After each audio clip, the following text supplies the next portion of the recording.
ओम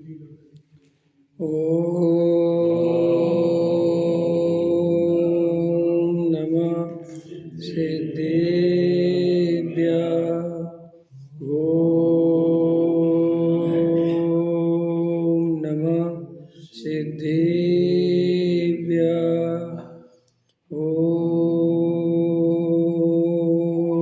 नमः सिद्धेभ्यः। निर्मल ज्ञान परिठिया कलंक डहेवी अपाल दौजेण बरु ते परम सब कर्म मल का नाश हर प्राप्त करने जो लीन निर्मल ध्यान में नम करने कल पर संतप्त मानस जिनके गुणों के वे वर्धमान मान जिन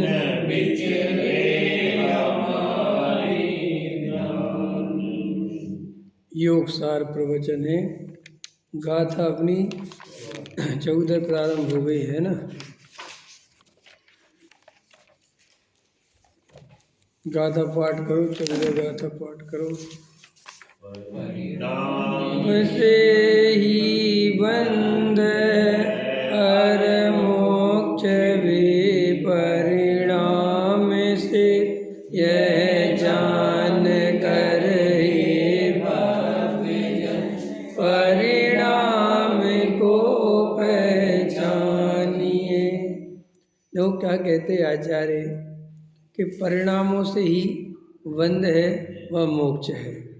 तो वास्तव में ये बंध और मोक्ष क्या है, इसको जानना क्यों आवश्यक है, और ये बंध से बचकर मोक्ष की प्राप्ति करने का उपाय आचार्य भगवंतों ने, ज्ञानियों ने सदा काल से बताया है। और जो जीव इस बात को गहराई से समझ जाते हैं कि संसार क्या चीज़ है, इस संसार की जो दुख रूप अवस्थाएं हैं इसका कारण क्या है और इससे छूटने का उपाय क्या है, वे जीव मोक्ष का उपाय करते हैं। संसार में अनंत अनंत जीव राशि है, जिसमें से जो अनंत जीव राशि में से बहुत कम जीवों के अंदर सोचने समझने की, विचार करने की शक्ति प्राप्त होती है। अनंत अनंत जीव राशि एक इंद्री से असंगी पंचेंद्रीपन। देखो कितनी इंद्रियां हैं, एक इंद्री, दो इंद्री, तीन इंद्री, चार इंद्री, पांच इंद्री, फिर छठवीं इंद्री है मन। तो मन से संगी और असंगी, तो 6 भेद हो गए ना। तो 6 भेद में से जो लास्ट का संगी पंचेंद्री है, समझ में आया, केवल वो ही विचार करने की, हित सोचने की शक्ति सामर्थ्य रखता है। बाकी इतना सारा भाग, समझ में आया, 5 भाग तो वे विचार ही नहीं कर सकते। वे तो जीव होने पर भी मिट्टी के डेले के समान है, जड़ के समान है जीव।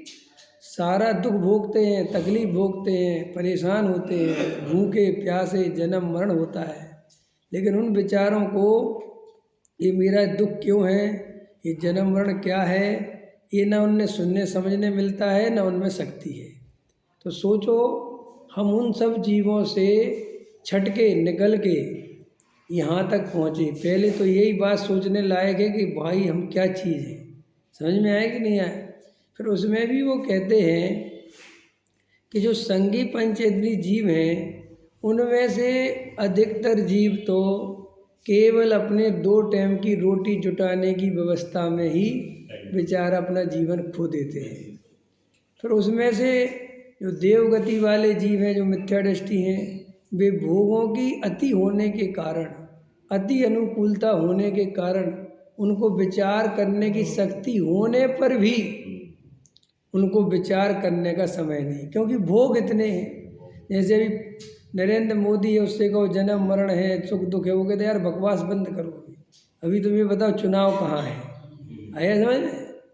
अभी अपन मुकेश अम्बानी के पास चलो कि भाई साहब जन्म मरण होता है, तुम नरक चले जाओगे, क्या बकवास बंद कर अपनी, समझ में? चलो इधर से, कितने पैसे चाहिए तुझे क्या बोलेगा वो है? जैसे कोई पंडित चला जाए, उसके यहाँ कोई चला जाए कह के जागो, तो क्या कहाँ जागना है तुम्हें बताओ, तुम्हारा कौन सा काम रुक रहा है? अपने दरबारी को बोलेगा दे दो, ये पंडित जी आए 20-30-50 हज़ार दे दो इनको, समझ में आया है? और देवगति वाला 32 सुंदर सुंदर देवियां हैं, एक मरती है दूसरी आती है, सर्वांग सुंदर, उनमें खोया रहता है। कभी किसी वन में घूम रहा है, कभी कहीं घूम रहा है, बढ़िया कंठ से अमृत झर जाता है, सुंदर काया, समझ में आया कि नहीं? घूमता है, कौन विचार करे? जो छोटी जाति के देव होते हैं, जो किलबिश भूत पिशाच यक्ष राक्षस, ये उन देवों की सेवा में लगे रहते नौकरों की भांति। जैसे अपन सोचते हैं कि ये वर्ण व्यवस्था यही है, देवों में भी है। जो छोटी जाति का देव होता है वो बड़ी जाति के देव की सेवा करता है। और यहाँ तो लोकतंत्र है, यहाँ तो वोट बैंक है, तो कम से कम छोटी जाति का भी कहता मैं भी कलेक्टर बनूंगा। वहाँ तो आज भी लोकतंत्र नहीं है देवगति में, है वहाँ तो जो हाथी घोड़ा बनना पड़ेगा। वो जो ऐरावत हाथी होता है, जो सौधर्मिंद आता है, वो कोई वो त्रियंच गति का जीव थोड़ा ही है, वो देव गति का जीव है। और उससे कहता हाथी बन जा, वो मना नहीं कर सकता कि मैं हाथी नहीं बन रहा, समझ में? ऐसा स्वरूप है, समझ? अब बोलो, तो देवगति में भी इस तरीके का है। नरक गति में इतनी तकलीफ है, इतना दुख है कि वहाँ पर भी जीव उस दुखों में रोता ही रहता है।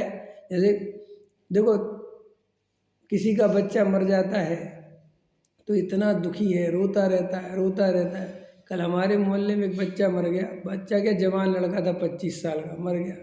तो उसकी माँ उसकी बहनें सुबह 6 बजे से रो रही हैं, शाम हो गई रो रही हैं, बेहोश पड़ी, बेसुरत पड़ी, रोते।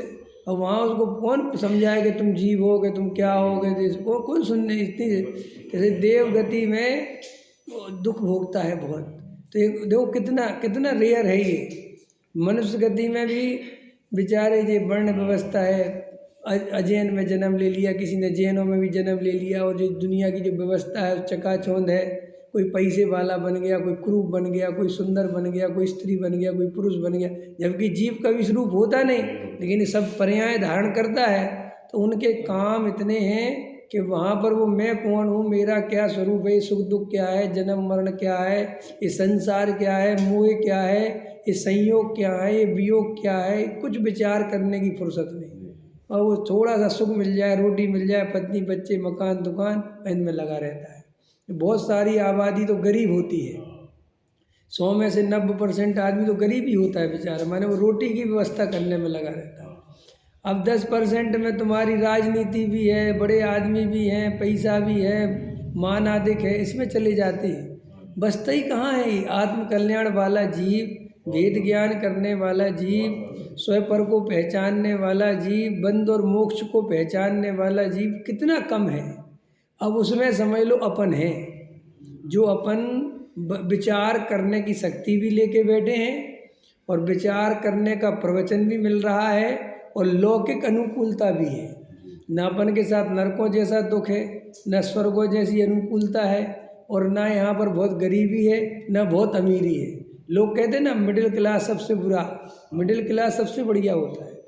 सबसे ज़्यादा मोक्ष में मिडिल क्लास का आदमी जाता है, अपर क्लास का आदमी नहीं जाता। बलजीत जी समझ में, क्योंकि अपर क्लास वाला वो अपनी उसमें रहता है, नहीं समझे आप, उसका अपना एक स्टैंडर्ड है। और लोअर वाला तो वो मध्यमास मधु, जैसे काऊ चंडाली जुगल पुत्र जने तीन, वो तो बस मैं तो चंडाले कहायो तीनी मध्यमास चाख्यो है, वो तो अपने उसमें ही लगा रहता है। और ब्राह्मणत्व के अभिमान से वो ब्राह्मण है। तो जो जीव न अत्यंत पुण्य का उदय लेके आता है, ये पंचम काल की तो समझ लो ऐसी स्थिति है। यहाँ पर अति पुण्य का उदय वाला भी धर्म से वंचित रह जाएगा, और लोअर तो रह ही जाएगा। यहाँ जो मिडिल क्लास में है, समझ में, तो थोड़ा जागृत भी है, जिसके पास वो समझ सकता है। इसलिए अपन सबसे भाग्यशाली जीवों में से हैं। अगर अपन मुकेश अम्बानी के घर में पैदा हो गए होते, समझ में आया कि नहीं आया? तो तुम्हें लगता मजा आ जाता, मजा कुछ नहीं आता। समझ में आया? संसार में घूमते ये बात सुनने सुनाने नहीं मिलती। अभी अपन को ऐसा उदय है कि अपन सुन पा रहे हैं ये बात, इसलिए तुम जिसे पाप का उदय समझते हो वो ही सर्वोत्कृष्ट पुण्य है हमारा। समझ में आया? सर्वोत्कृष्ट। तो ये जो आचार्य कहते हैं परिणामों से ही बंध व मोक्ष होता है, तो पहले नंबर पर अपने अंदर ये भाव आना चाहिए कि आचार्य ये जो वनवासी हैं, जो आत्मा में रमने वाले ज्ञानी संत हैं, जिनने समस्त मोह माया छोड़ दी, वे हमें क्या समझाने बैठे हैं, क्या कह रहे हैं? वो ये कह रहे हैं कि परिणाम से ही बंध होता है और परिणाम से ही मोक्ष होता है, तो मुझे बंधन से छूटना है और मोक्ष में जाना है, तो ये परिणामों का स्वरूप पहचानना चाहिए, जन्म मरण का दुख जानना चाहिए, लगना चाहिए। ये प्राप्त पर्याय में तन्मय होने के कारण हमें जन्म मरण का दुख नहीं लगता। देखो उसका लड़का मर गया, ऐसे रोज मरते हैं, ये तो अपन के सामने घटता, तो ऐसे अपना भी मर सकता है, वियोग हो सकता है, और ये पर्याय तो छूटेगी ना, क्या फर्क पड़ता है? ये परिणामों की बात बता रहा हूँ मैं। महाराष्ट्र में एक संत हैं, संत थे मतलब, उनकी कहानी है, नाम तो मुझे याद, एकनाथ। समझ में? एकनाथ सिंधे है ना अभी वहाँ का है, अब तो बदल गया शायद, फडणवीस बन गया।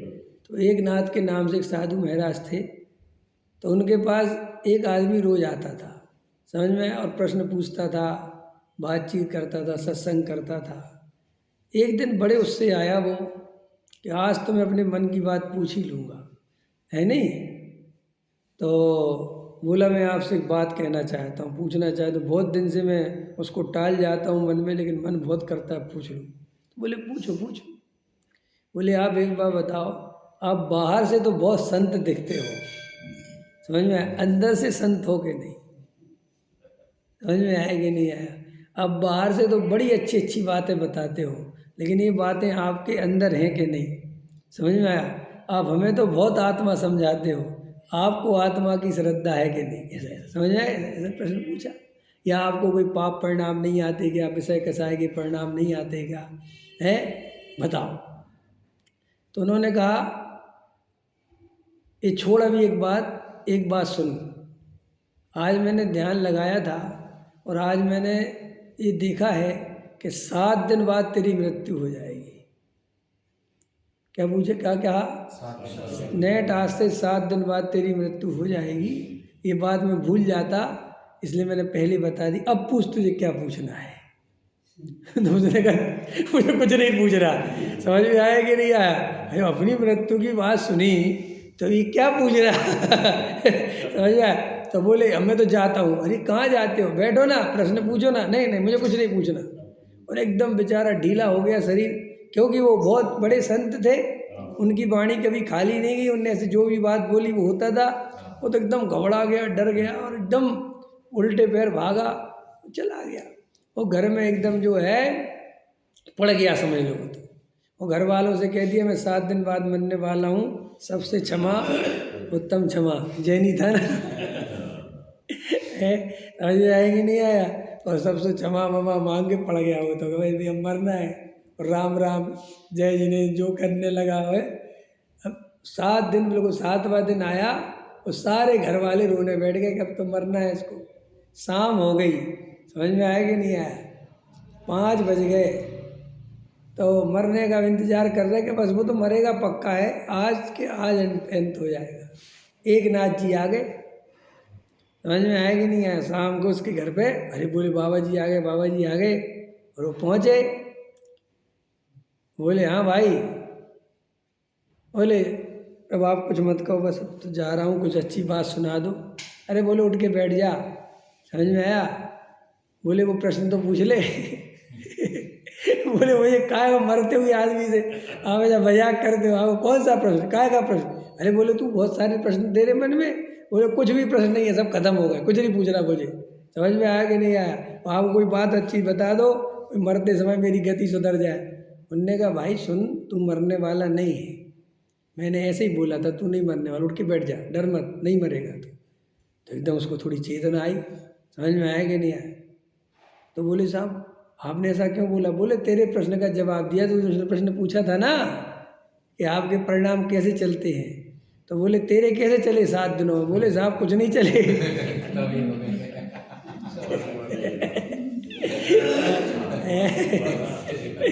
है समझ में कि नहीं? ऐसे ही जिसे जन्म मरण दिख जाता है, जिसे संसार की क्षणभंगुरता दिख जाती है, मृत्यु दिख जाती है कि अगर अपने स्वरूप को नहीं जाना तो मेरी क्या दुर्गति होगी, उसके परिणाम बिगड़ना अपने आप ही बंद हो जाते हैं। समझ में? स्वयं में उसके अंदर वो अच्छे से बढ़िया चीज़, समझ में, एकदम सबके प्रति करुणा, प्रेम, वात्सल सहज प्रकट होता है। ये अपने आप ही है। आदमी को अगर अपना मृत्यु दिख जाए तो आदमी फिर दुश्मनी नहीं रख सकता।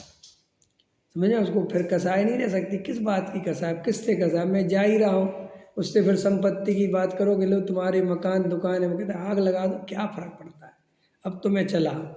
ऐसे ही श्री गुरु कहते हैं जब तुम्हें इस जन्म मरण का वास्तविक दुख दिख जाएगा, संसार का दुख दिख जाएगा कि संसार कितना दुख रूप है, यहाँ मैं कब से घूम रहा हूँ, बाप रे बाप, 4 गति परिभ्रमण कब से कर रहा हूँ, कहाँ कहाँ गया होऊंगा, कैसी कैसी अवस्था हुई होगी। समझ में आया? जरा सी प्रतिकूलता से भय खा जाता हूँ। 1 इंद्री, 2 इंद्री, 3 इंद्री, 4 इंद्री, संगी असंगी, त्रियंच, नारकी, देव, कहाँ कहाँ गरीब चंडाल, सब जगह जन्म लिया, मांस का भक्षण किया, शराब पी के डला रहा, समझ में आया? गोबर खाया, गंदगी खाई, विष्ठा खाई, ये सब अवस्थाएं धारण करी। समझ में आया? फिर जन्म, फिर मरण, फिर जन्म, फिर मरण, कुकरी सूकरी हो के 12 13 बच्चों को पैदा करता रहा, नागिन हो के बच्चे पैदा होते रहे, मर गए, जन्म मरण जन्म मरण जन्म मरण। तो साहब ये तो बहुत खतरनाक है। आचार्य कहते बहुत खतरनाक। संसार महादुख सागर है भाई साहब, जैसे सागर में पानी पानी पानी पानी, और ये तो तुम्हारा सामान्य सागर है, ये जिस सागर को तुम कहते हो, समझ में आया? दरिया, असली दरिया तो महासागर जो अपने यहाँ आया ना, महासागर है। तो महासागरों जैसा पानी अथाह है। इसी समुद्र को देखने जाओ, जो पहली बार समुद्र देखता है तो वहाँ देखते ही रह जाता है, कितना पानी, बाप रे बाप, कितना पानी। समझ में आया कि नहीं आया है? ऐसे ही श्री गुरु कहते संसार दुख सागर में, कि संसार कैसा है, जैसे सागर में पानी है, ऐसे ही संसार में केवल दुख ही दुख, केवल दुख ही दुख। जहाँ नज़र डालो कहीं जन्म हो रहा है, कहीं मरण हो रहा है, कोई बूढ़ा हो रहा है, कोई मर रहा है, कोई भूखा है, कोई प्यासा है, कोई जीवों के पैरों के नीचे कुचला जा रहा है, कोई किसी के द्वारा खाया जा रहा है, कोई किसी के द्वारा सताया जा रहा है, कोई बीमारी से ग्रसित है, किसी के हाथ पैर टूट गए, किसी का एक्सीडेंट हो गया, किसी के माँ बाप मर गए, किसी का जवान बेटा मर गया। समझ में आया कि नहीं आया? किसी को स्किन की बीमारी हो गई, डले हैं, किसी को पेट फट गया, कुछ हो गया। अरे रे रे, संसार कितना दुख रूप कि जब कुछ तो सुख रूप है। रे रे रे, जी आचार्यों ने संसार के सुख को, जैसे पानी की बूंद कितने दिन तक रह लेगी, है? पानी की बूंद होती कितनी देर, बुलबुला, हाँ, कितना जीवित रह लेगा, कितनी देर। अंजुलि समजल जवानी क्षीण होती जा रही, प्रत्येक पल जर जर जरा नजदीक आती जा रही, किंतु पल पल विषय तृष्णा तरुण होती जा रही। समझ में आया? जिंदगी कोई कभी एक पल ना बढ़ा पाएगा। देखो अपने अपने आप को सोचो, अपन बुढ़ापे की ओर बढ़ रहे हैं, बुढ़ापे की ओर बढ़ रहे हैं, माने इस शरीर में अब बुढ़ापा आ रहा है, रोग आने ही वाले हैं, बिल्कुल बैठे ही है बस। हम अब रोगों के दलदले में फंसने वाले हैं अरविंद जी। ये मौज मस्ती काम नहीं आएगी, सब भूल जाता है।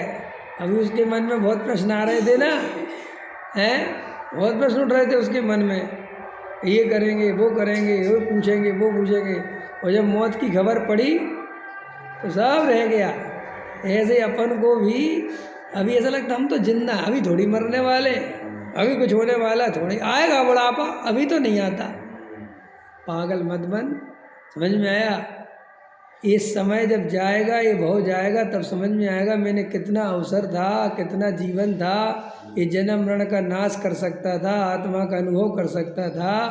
मैंने ये व्यर्थ की बातों में, लोग टाइम काट रहे, बताओ इतना दुर्लभ समय, टाइम काटे आदमी तो हंसी आती है, बताओ टाइम काट रहा है। टाइम पास, मनुष्यों का टाइम पास नहीं होता जिस पर्याय के लिए, क्यों है लोग मरे जाते हैं। मोदी टाइम पास कर रहा है प्रधानमंत्री बन के, है कि मरा जा रहा कि एक एक क्षण। मोदी जी, ये लोग जो नेता होते हैं इनको 5 साल 5 दिन के जैसे लगते हैं। इतने बोले, हाँ 5 दिन के जैसे लगते हैं। उनको लगते हैं चुनाव आ गया, अरे मर गए, अरे मर गए। इनको 6 महीने पहले से, जैसे वो देवगति के होते हैं ना, माला मुरझा जाती उनकी, ये 6 महीने पहले से बेचारों की हालत दे देते।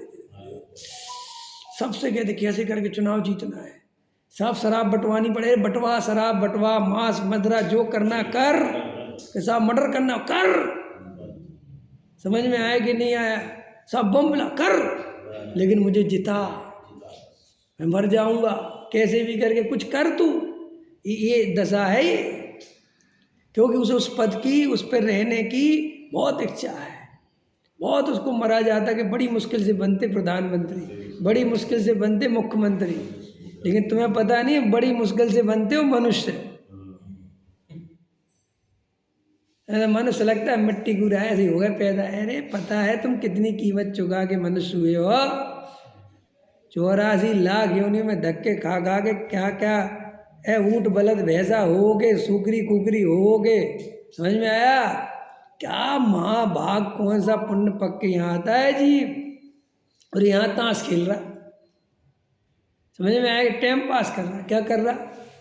टाइम पास कर रहा। टाइम पास कर समझते हो? जिसकी केवल पर में बुद्धि पड़ी हुई है, जिसे स्वयं का विचार नहीं है, आत्मा का ध्यान नहीं है, स्वपर का विवेक नहीं है, वेद ज्ञान नहीं है, वो सब टाइम पास कर रहे हैं। पैसा कमाना टाइम पास है, मनुष्य भाव बर्बाद करना है, कोई दम है? लेकिन आचार्य कहते क्या करें, अनंत ज्ञानियों की देशना, अनंत आचार्य भगवंतों का सब ज्ञान मिलने पर भी ये जीव चेतता नहीं। तो देखो ये शुरुआत में जो हेडिंग है उसका अर्थ खोल रहा हूँ मैं, परिणामों से ही बंध व मोक्ष होता है। इसका अर्थ समझो भाई, हमें ये बंध और मोक्ष की चिंता ही नहीं है, हमें विचार ही नहीं है बंध किसे होता है, मोक्ष क्या होता है। लगे हैं लगे हैं लगे लगे लगा, क्रिया कांड कर लेता है, पूजा पाठ कर लेता है, भगवान को चावल चढ़ा देता है, बादाम चढ़ा देता है, तो सोचता है कि बस हो गया काम है। और ना भगवान चावल लेते ना बादाम लेते भगवान चावल और बादाम हैं। अभी डॉक्टर साहब ले रहे थे, 1000 वर्ष पहले कोई चावल बादाम नहीं होते थे, समझ में? ये तो अभी बन गई परंपरा, लेकिन अब ऐसी बन गई कि मर जाए लेकिन वो चाहिए, वो तो बादाम चाहिए, बड़े हैं। क्यों? अब आजकल बादाम की गिरी भी आ गई, गिरी चढ़ा जिसमें क्या होता है, वो बादाम होती ना जो ऊपर घुन जाती ना, खराब हो जाती है, हैं? अब बोले अब बंद करो, अब प्योर गिरी चढ़ाओ। मैं ये कहता हूँ तो मैं इतनी जीवों की चिंता है, चढ़ाना ही बंद क्यों नहीं कर देती है? नहीं समझ में? पता नहीं, अपन को जीवों की भी रक्षा करनी है और दुनिया भर के ठटकरम भी करने, पानी छान छान के आश्रम बनाना है और जीवों की चिंता भी करना है। अरे भैया बनाने क्यों है, आया समझ में कि नहीं? लेकिन नहीं, सब तरह से चलेगा, सब करेंगे। तो आचार्य कहते क्या जैन साहब, आवश्यकता से नहीं बनते आजकल मंदिर धर्मशालाएं, कसाय के वशीभूत होकर बनती है, मान से बनती हैं। सच्चाई है, बिल्कुल झूठ नहीं है। मान आदिक के पोषण करने के लिए, अपने को बड़ा दिखाने के लिए ये सब निर्माण होते हैं अधिकतर। इतने निर्माणों की जरूरत है कहाँ? जैन समाज इतनी है क्या जो इतने निर्माण करने में लगी हुई है? कितने मंदिर बनाओगे? एक ही जगह 50 मंदिर, क्या करोगे इतने मंदिरों का? और दर्शन करने वाले 50 नहीं तुम्हारे पास, बनाते जाओ। जिन तीर्थों पर जाओ वहाँ पहले 3 थे, अब 50 मंदिर है। लोग कहते कि कितनों के दर्शन करें, जय भगवान।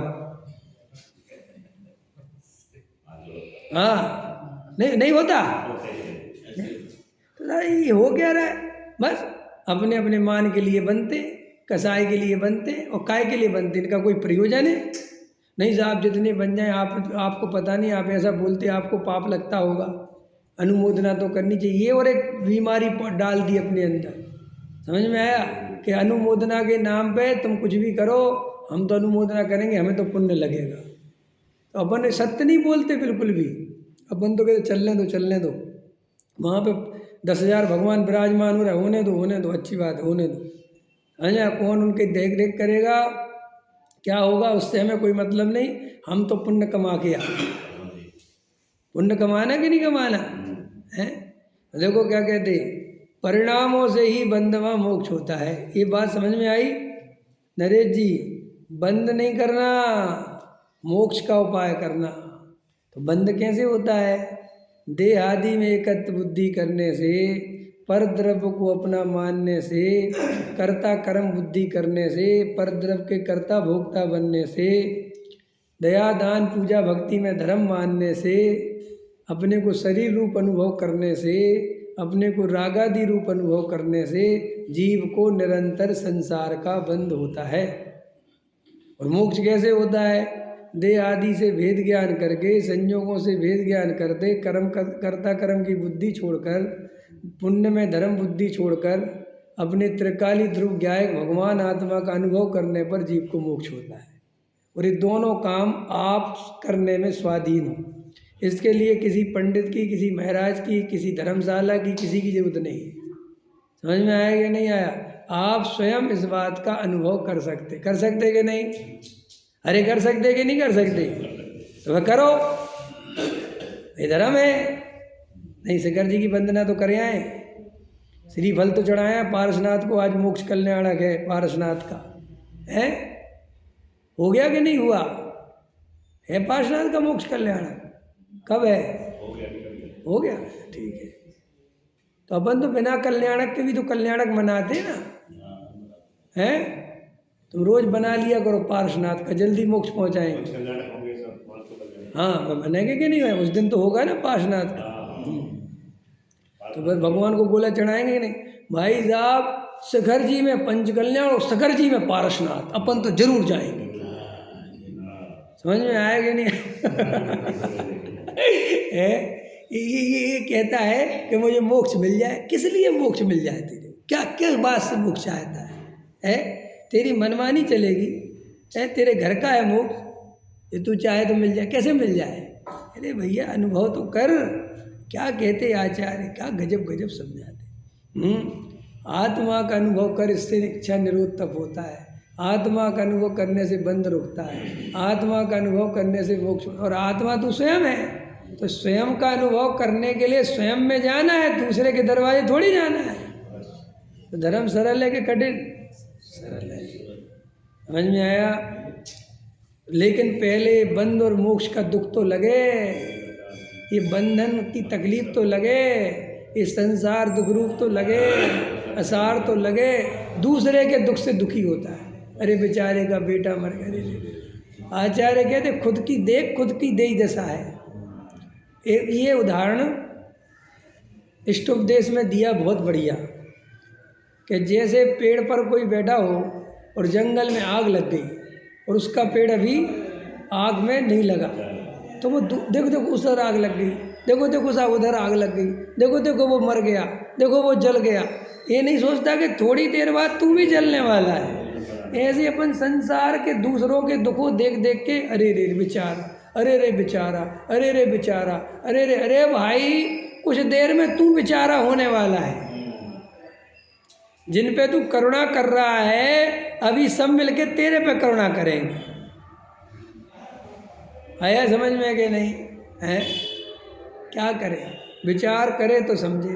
तो एक तो अपन को विचार करने की शक्ति सामर्थ्य मिली है, तो थोड़ा शांत होकर जागना सीखो कि भाई मैं कौन हूँ, मेरा क्या स्वरूप है, मैनादि काल से अनंत काल तक जो परिभ्रमण की चर्चा है, क्या मैं वो हूँ क्या? मैं वो जीव तत्व हूँ क्या?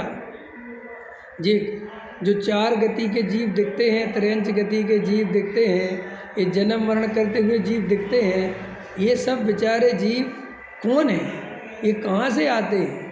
आया समझ में कि नहीं? अंदर में विचार करना चाहिए। तो जब अपन ये सब गहराई से समझेंगे तो मैं ज्ञाता दृष्टा हूँ, मैं जानने देखने वाला जीव हूँ, और शास्त्रों में जीव का स्वरूप बताया है। समझ में आया कि नहीं? तो गहराई से इसको समझना चाहिए।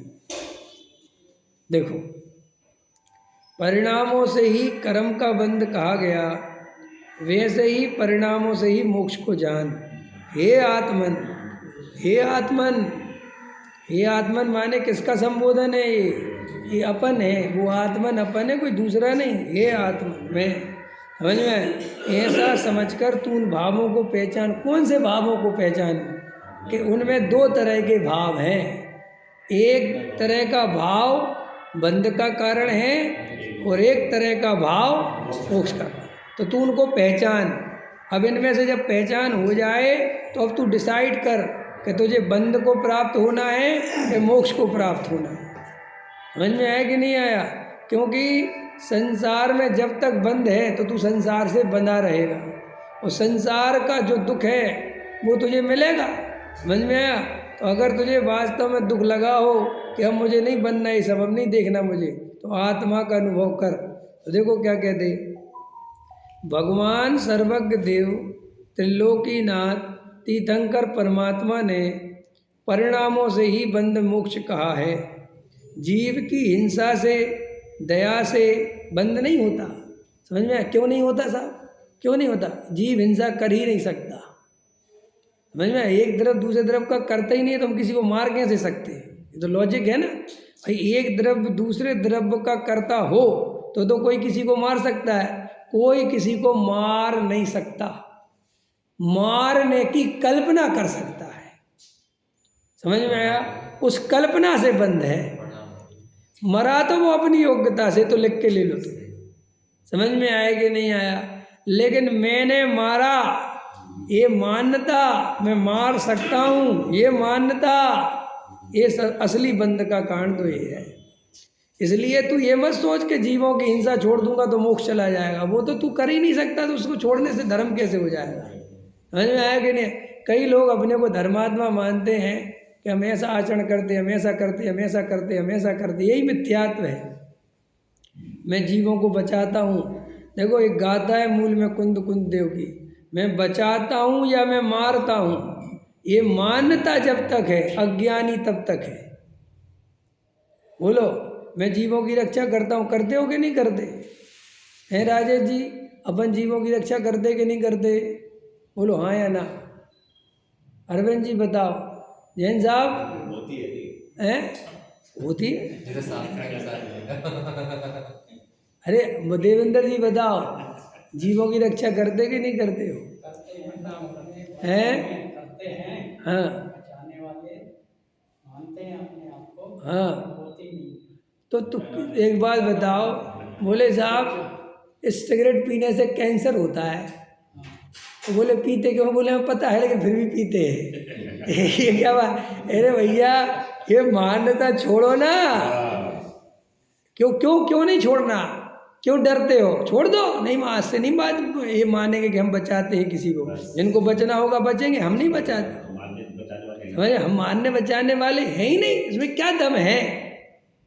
समझ में? ये अंदर में लगना चाहिए। वो अंदर में लगता है, वो व्यवहाराभासी मिथ्या दृष्टि, वो द्रव्यलिंगी मुनि, इसलिए तो संसार में घूम जाता है। वो यही तो लगता है कि मैं ही तो बचा रहा हूँ, ये अच्छा बढ़िया आचरण मेरा तो है। भैया अपन तो खाने पीने का बहुत ध्यान रखते हैं, जीवों की रक्षा का बहुत भाव रखते हैं। देखो भाई, इस भाव को अपना मानोगे, इसके कर्ता अपने मानोगे तो भी मोक्ष नहीं होगा। वो क्रिया तो छोड़ो। क्या हिसाब क्या है? अरे भैया, ये जो रक्षा बक्षा के भाव आते हैं, ये तो कमजोरी है, ये तो राग है, ये तो वीतराग भाव के अभाव में ऐसी दशा होती है। मैं किसी को बचाऊं ऐसी शक्ति मेरे में नहीं है। समझ में आया? और कोई मुझे मार दे ऐसी शक्ति किसी में नहीं है, क्योंकि वस्तु स्वरूप में सभी द्रव्य परिपूर्ण हैं, उनकी पर्याय बदलती रहती हैं और वे पर्याय उनकी अपनी योग्यता से बदलती हैं। समझ में? उसके परिणमन में स्वतंत्रता है। सोना पीला है तो है, क्यों है? किसने बनाया? स्वरूप ऐसा है। कमल का फूल सुबह खिलता है, गुलाब का फूल सुबह खिलता है तो ना तो उसे कोई खिलाने जाता है जंगल में, समझ में आया, और ना कोई उसे मुरझाने के लिए जाता है, वो अपने आप शाम होते होते वापस मुरझा जाता है। किसने बनाया ये व्यवस्था? स्वरूप है वस्तु का। ऐसे ही जीव अपनी अनंत अनंत पर्याय धारण करता है, जिस पर्याय में जितना आयु कर्म का बंध है उतना रहता है। डॉक्टर साहब तो ऐसा लेते हैं कि तुम सोचते हो कि जितनी आयु बन गई, समझ में, उतना रहना पड़ेगा। अपन कैसा लगता है अपन को? जितनी आयु कर्म बन गई उतना अपन को यहाँ रहना पड़ेगा। बराबर है बात? तुम्हें मनुष्य में जितनी आयु बन गई इतना रहना पड़ेगा। डॉक्टर साहब इसको ऐसा नहीं लेते, वो इसको ऐसा लेते हैं कि सर्वज्ञ देव ने तुम्हें पहले ही देखा था कि तुम्हें यहाँ कितने दिन रहना है, तो उतनी आयु बंधी है। समझ में आया कि नहीं? क्यों? कि जो आयु बंद होता है वो तो एक जन्म का होता है, उसके आगे का तो अभी से होगा नहीं, समझ? और सर्वज्ञ देव ने हमारे कितने जन्म देखे, उनको तो साहब हमारा अनादि अनंत पूरा दिख रहा है, तो भैया भी तुम्हारे आयु कर्म से थोड़ी देख पाएंगे। तो फिर साहब उनने देखा था कि विवेक कुमार इस पर्याय में इतने बरस रहेगा, तो वैसा ही इसको बंद होगा। लो गजब हो गया, ये तो गजब हो गया, ये तो हम पर कुछ कर ही नहीं सकते। यही कह रहे तुम कुछ नहीं कर सकते, और जब आप कुछ नहीं कर सकते ऐसा अनुभव करेंगे तो आत्मा का अनुभव हो जाएगा। क्योंकि जब मैं कुछ कर ही नहीं सकता तो सारा कर्तृत्व का बोझा, करने धरने का बोझा, बदलने का बोझा सब उतर जाएगा, शांत हो जाओगे। और शांत होते ही आत्मा की अनुभूति होगी, और आत्मा की अनुभूति होती मोक्ष हो जाएगा। कितना सरल है, समझ में आया? तो साहब ये तो करना पड़ेगा ना, ये तो करें कम से कम। हाँ ये करो, क्या करो, ये करो करो, ये स्वीकार करो कि मैं करता नहीं हूँ। समझ में आएगी नहीं आए? क्या डरना, मैं करता हूँ ही नहीं। अरे गजब हो गया। ऐसा मुक्ति का मार्ग ऐसा है कि मुक्ति पूरी है और चाहे बिल्कुल नहीं। समझ में आया? अकर्ता पूरा है और काम में कोई कमी नहीं है। कर्म पूरा है ज्ञानी के, लेकिन करता नहीं। और अज्ञानी के कर्म है कि नहीं, लेकिन करता पूरा है। आया समझ में कि नहीं? ज्ञानी कर्म करता है कि नहीं करता? आचार्यों ने लिखा है कि नहीं करता, तो सब रोटी खाता है, मकान दुकान स्त्री पर। बोले करता तो वो होता है जो उसका कर्ता बनता है, समझ? वो उसको कर्ता बनता ही नहीं, वो अपना कर्म मानता ही नहीं। तो जीव का कर्म क्या है? जानना देखना।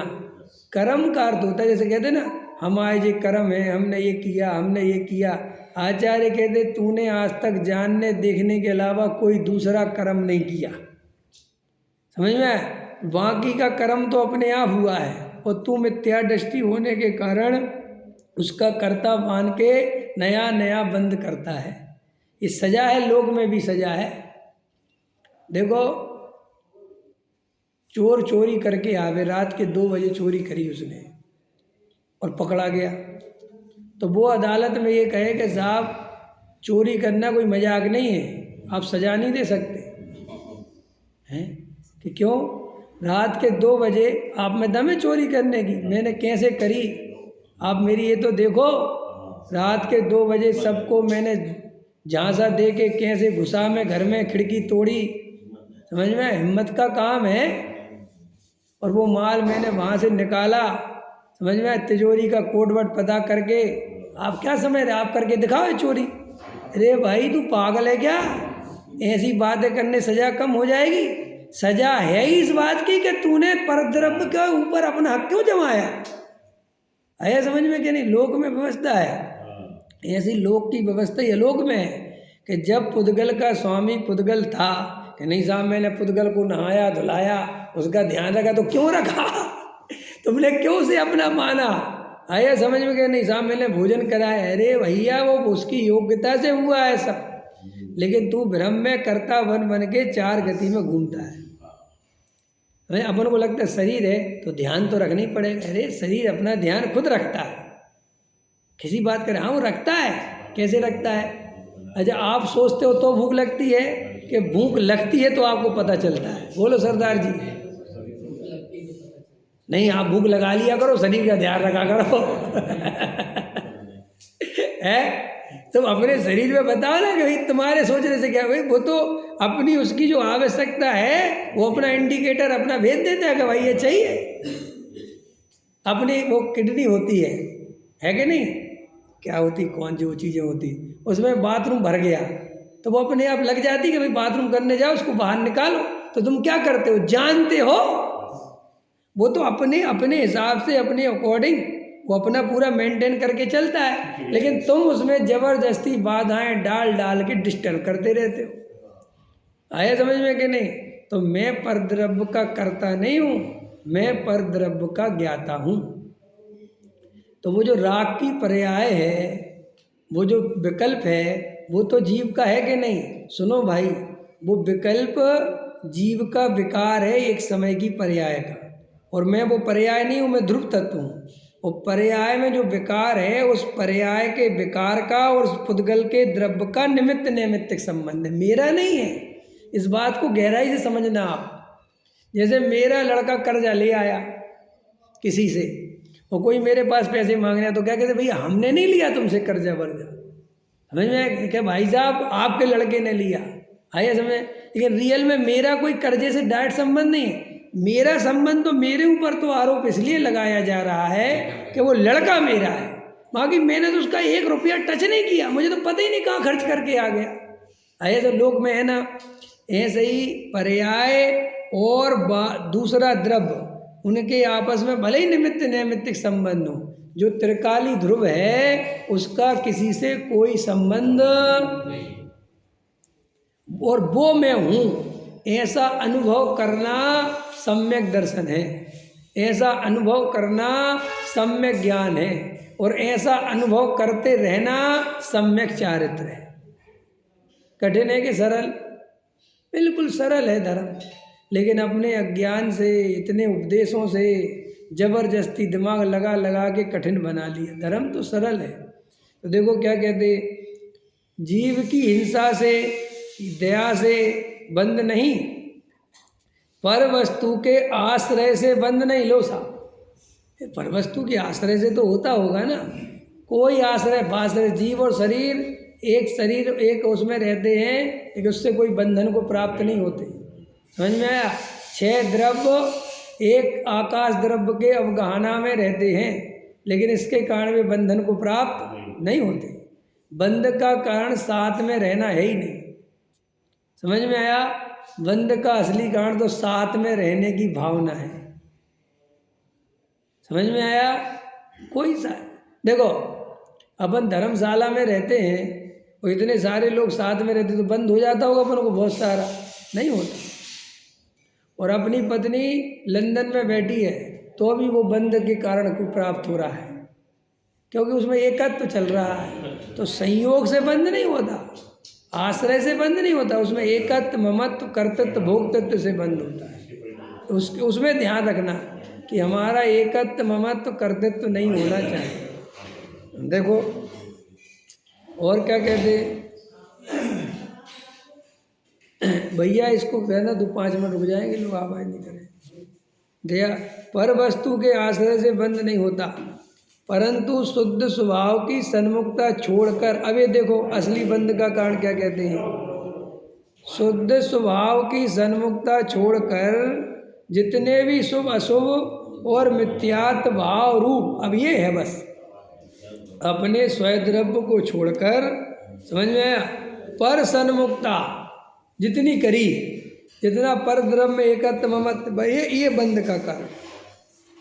असली बंध का कारण एकत्व, ममत्व, कर्तृत्व और भोक्तृत्व है, असली बंध का।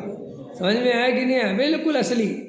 और जो शुभ अशुभ भाव होते हैं इससे बंध होता है, लेकिन बहुत ना के बराबर बंध होता है, बहुत कमज़ोर, कोई दम नहीं इस बंध में। जो असली बंधन होता है वो केवल और केवल मिथ्यात्व से होता है। और मिथ्यात्व क्या है? एकत्व, ममत्व, कर्तृत्व, भोक्तृत्व। अपने परिणाम, जिसे अपन बिगड़ा हुआ और सुधरा हुआ परिणाम कहते हैं, उनमें एकत्व होने से बंध होता है। अगर उन परिणामों से भेद ज्ञान हो तो फिर बंध नहीं होता।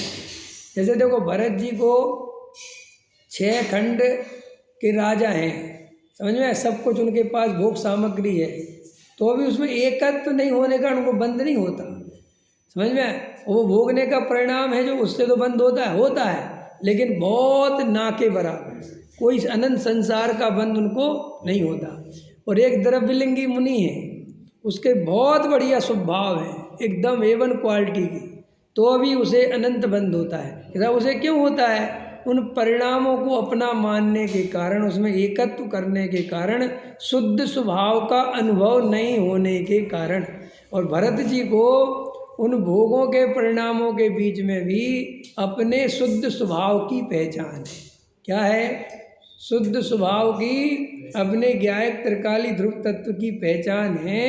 इसके कारण उनको बंध नहीं होता।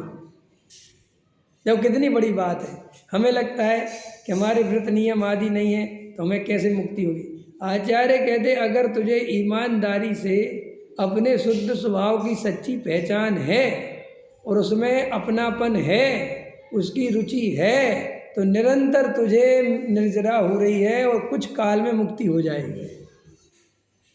लेकिन तुम्हारी नज़र वो ध्रुव पे होनी चाहिए, ये परिणाम पे, ये क्रिया पे तुम्हारी नज़र नहीं होनी चाहिए। नहीं समझ में आया? अंदर में बस वो ध्रुव की खुमारी, ध्रुव की अनुभूति, चेतना की अनुभूति, उसमें अपनेपन की अनुभूति, जिसे बस आत्मा से सच्चा प्रेम जागृत हो गया है। आचार्य कहते गारंटी से मोक्ष होने वाला है उस जीव। अभी जो परिणामों में उलझा है, क्रिया में उलझा है, व्रत नियम पालने में उलझा है, शास्त्रों की खाक छानता फिर रहा है और लगा है, अभी उसकी मुक्ति दूर है। तो साहब वो ये करना चाहिए कि नहीं करना चाहिए? देखो भाई, समय कम है और आत्मा प्रत्यक्ष अनुभव में आने वाला तत्व है। जब शेर को सम्यक दर्शन हो सकता है तो मुझे इतनी बुद्धि क्यों लगानी? साहब मनुष्य हो, तुम्हें ज़्यादा बुद्धि मिली, ज़्यादा मिली, उससे क्या मतलब है? हमारे प्रयोजन का काम करना चाहिए कि नहीं? देखो बचदेव जी, आपके पास बहुत पैसा है, समझ में आया? तो क्या करें, बहुत पैसा है तो दिन में 20 बार खाया करो, है, दिन में 20 बार खाया करो, दिन भर काजू किशमिश खाया करो, दिन भर और बढ़िया से बढ़िया बादाम, मुनक्का और बढ़िया गाढ़ा दूध, यही पिया। अरे भाई ये क्या मतलब है? हमारे शरीर की जितनी ज़रूरत है उतनी तो खाएं। अरे तो पैसे वाले हो ना यार, ये तो पैसे वाले हैं तो क्या करें? ऐसे लोग में पैसे वाले हो तो अरविंद जी 4-5 कोट पहना करो, 1 कोट से क्या होता है? क्या करें, मारोगे यार? अरे पैसे वाले हो यार तुम। ऐसे लोग में होता है, ऐसा नहीं होता भाई। कोई पैसा वाला कितना ही हो, नॉर्मल अपना जो शरीर जैसा जीवन वो ही वैसे की। ऐसे आचार्य कहते कि भाई ज़्यादा बुद्धि मिली, ज़्यादा बुद्धि मिली तो इसका मतलब ये नहीं कि तुम खाक छानते फिरो, रहने दो एक्स्ट्रा बुद्धि, तुम आत्मा का अनुभव करो और आनंद लो। जैसे जैसे अपने मुनिराज हैं, अब मुनिराज को मना पर ज्ञान हो गया तो नहीं कुछ करना चाहिए कि नहीं करना चाहिए? पता, शास्त्रों में ऐसा लगा उन्हें पता ही नहीं चलता कि मैं मना पर ज्ञान है। ये नहीं आश्चर्य की बात? नहीं उन पर जिनका समय तब घोर करे आकाश चले, हे पार नहीं जिनके बल का। ये कहानी है ना विष्णु कुमार जी की। तो जब ये हो गया उपसर्ग तो एक मुनिराज आए विष्णु कुमार मुनिराज के पास, बोले आप ही रक्षा कर सकते हो उनकी? बोले मैं कैसे कर सकता हूँ? अरे बोले आपको रिद्धि प्राप्त है। बोले कौन सी रिद्धि प्राप्त है?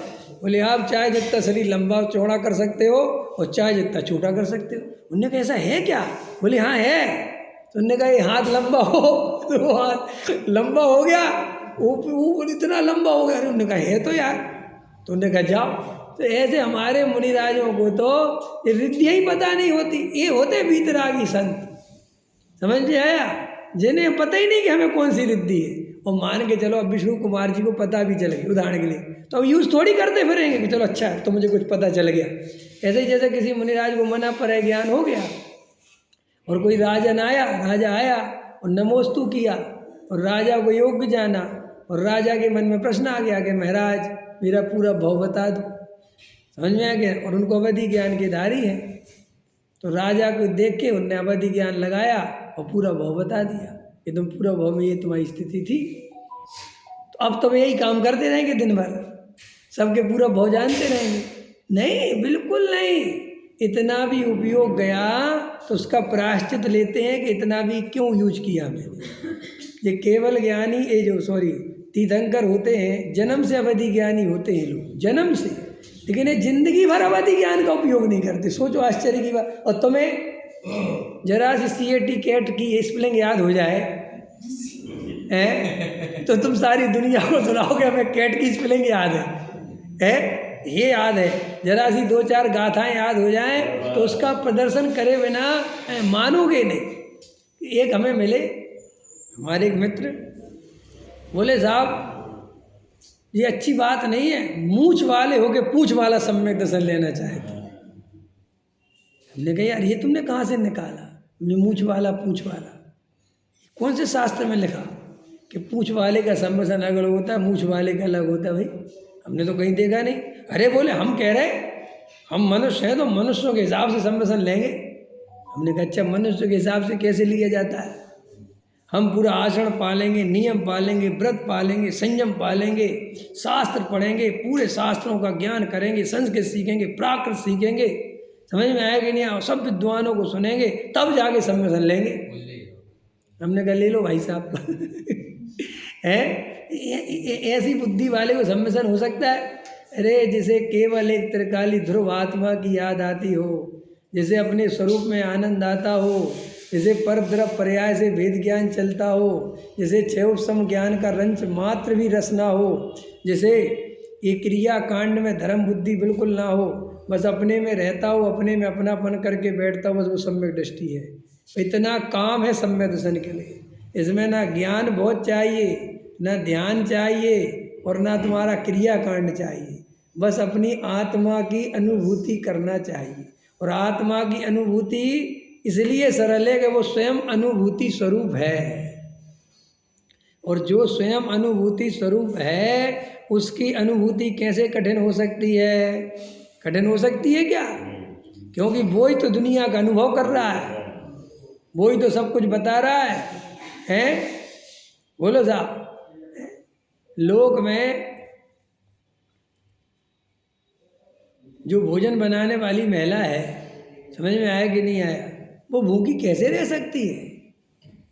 वो नहीं रह सकती कि साहब तुम रह जाओगे, तुम्हें नहीं आता भोजन बनाना। वो घर में होगी तो वो 2 मिनट में खिचड़ी बना लेगी, कुछ भी कर ले, उसे क्या, उसे तो उसको आता है सब कुछ, नहीं समझ में आया? लेकिन हम और तुम हैं, अब नहीं आता तो भैया बैठे, शाम हो गई आ जाए भैया कोई ऊपर, ऐसा है। ऐसे ही जो स्वयं सारे जगत का अनुभव करता है, जो जिसके ज्ञान में सारा लोकालोक झलकता है, वो ये कहे कि मैं अपने को कैसे जानूं? कह रहे भाई साहब कैसी बातें करते हो, आपके कारण तो ये दुनिया जगमगा रही है, और आप अपने को ना जानो ऐसा संभव नहीं है, बस तुम्हें अपने को जानने की रुचि नहीं है। अब जैसे वो महिला है वो सब बना सकती है, बस अब अपने लिए बनाना नहीं चाहती, और पति नहीं है, बच्चे नहीं है, तो कहती रहने दो। तो वो तो तेरा आलस है, वो तो तेरी अरुचि है, बाकी तेरे में कोई कमी थोड़ी है, तू तो अभी बना ले जो मन करे। ऐसे ही आत्मा को अपनी स्वयं की रुचि नहीं है, ये कमी है।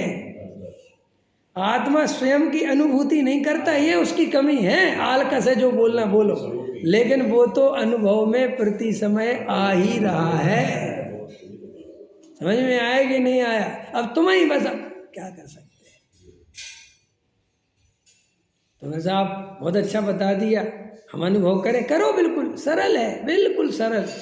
आत्मा स्वयं अनुभव में आने योग्य तत्व है, जो दूसरों के जगत को ज्ञान बताता है कि ये पुद्गल है, ये जीव है, ये सब कुछ बताता है, जो स्वयं जिसके बिना कोई भी वस्तु प्रकाशित नहीं होती। जो स्वयं प्रकाशमान है, जो स्वयं प्रकाशमान है, उसको देखने के लिए दूसरे का प्रकाश लाने की जरूरत। ये जो ट्यूबलाइट जल रही ना, इसको देखने के लिए दूसरी ट्यूबलाइट लानी पड़ेगी, है? ये ट्यूबलाइट जल रही है, इसको देखने के लिए दूसरी ट्यूबलाइट लानी पड़ेगी क्या? कि क्यों? अरे वो स्वयं प्रकाशित है भाई साहब, उसके ही प्रकाश में तो सब दिख रहा है। अब ये ट्यूबलाइट कहे कि साहब मुझे देखना है, कि तो दूसरी ट्यूबलाइट ले आओ, ऐसा कोई करेगा? ऐसे ही ज्ञान ये कहे कि मेरा अनुभव करना है तो शास्त्रों से पढ़ के आओ, कोई क्रिया कांड करके आओ, व्रत उपवास करके आओ। कि भाई साहब ज्ञान की ये शर्त नहीं है, ये तेरी कल्पना है। ज्ञान तो स्वयं अनुभव में आता हुआ तत्व है, उसे किसी की कोई क्रिया क्रिया की, किसी राग की, किसी भाव की कोई जरूरत नहीं है, क्योंकि उसकी मौजूदगी में ही सारे भावों को जाना जाता है। तो जो स्वयं को जानने वाला, सबको जानने वाला स्वयं को नहीं जाने, ऐसा तीन काल में संभव नहीं है। आचार्यों ने दीपक का उदाहरण दिया, स्वयं को प्रकाशित करता हुआ दीपक, ऐसे ही आत्मा स्वयं को प्रकाशित करता हुआ आत्मा है। मैं हूँ, ऐसी हुंकार उसके अंदर से आती है। आप जो बोलते मैं हूँ मैं हूँ, ये मैं हूँ कौन बोल रहा है? वो आत्मा बोल रहा है कि मैं हूँ। ये बेचारा माइक कहाँ बोलता है कि मैं हूँ? ठीक है, तो ऐसे आत्मा का अनुभव करें। अभी का समय हो गया। सहजान